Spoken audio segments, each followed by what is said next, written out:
যে যতগুলো খুন হয়েছিল সেগুলোর আবার রিওপেন করা হবে। আজকেও আইন শৃঙ্খলা নিয়ে পুলিশ হেডকোয়ার্টারে বৈঠকে উনি সংবাদ মাধ্যমে মানে বিষয়টা জানিয়েছেন, যারা হত্যা হয়েছে তাদের আবার পুনরায় তদন্ত করা হবে। কি বলবেন বিষয়টা নিয়ে, আপনার কি প্রতিক্রিয়া?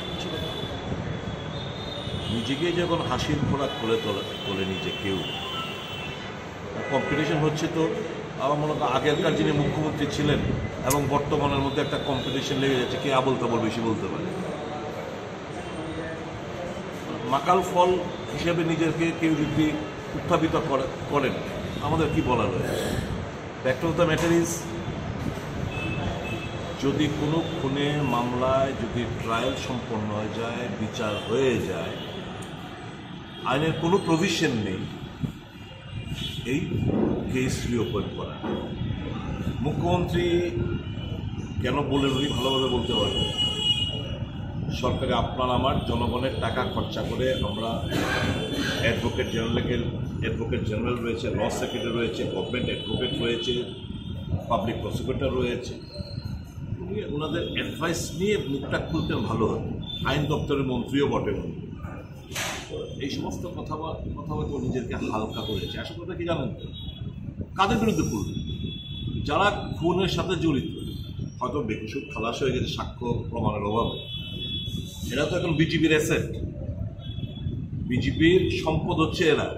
বিভিন্ন পঞ্চায়েতে, পঞ্চায়েত সমিতিতে, বিভিন্ন মণ্ডলে, বিভিন্ন জায়গায়, সাংগঠনিক পোস্টে, সাংবিধানিক পোস্টে এরাই তো বহাল তবিয়ে। তো মুখ্যমন্ত্রী কেন বললেন তাদের অন্তর্কলহ এবং জায়গায় এসে ঠেকেছে। এই সমস্ত হুমকি টুমকি না দিলে তো দলের শৃঙ্খলাটা তো বিশৃঙ্খলতাদের পরিচয় দিচ্ছেন প্রতি পদে পদে। কাজে এই সমস্ত বুলেটিন উনি ছাড়ছেন। কি বলার আছে? আবল তাবল বলার কম্পিটিশনে উনি অবতীর্ণ হয়েছেন। বলতে থাকুক, মানুষ হাসছে, মানুষ বোঝে, শিক্ষিত সমাজ বোঝে। আর এই বেশি আর কি বলবো।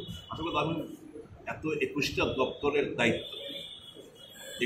দপ্তরের দায়িত্ব বলছে মেডিকেল হাব, বলছে এডুকেশন হাব। মানুষ বিনা চিকিৎসা মারা যাচ্ছে, পর্যাপ্ত চিকিৎসা পাচ্ছেন, বিনা চিকিৎসা মারা যাচ্ছে।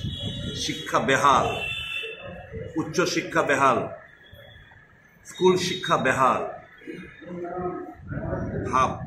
হাব হয়েছে, রেপের হাব হয়েছে ত্রিপুরা, ক্রিমিনালদের হাব হয়েছে ত্রিপুরা, অ্যান্টি সোশ্যালদের হাব হয়েছে ত্রিপুরা।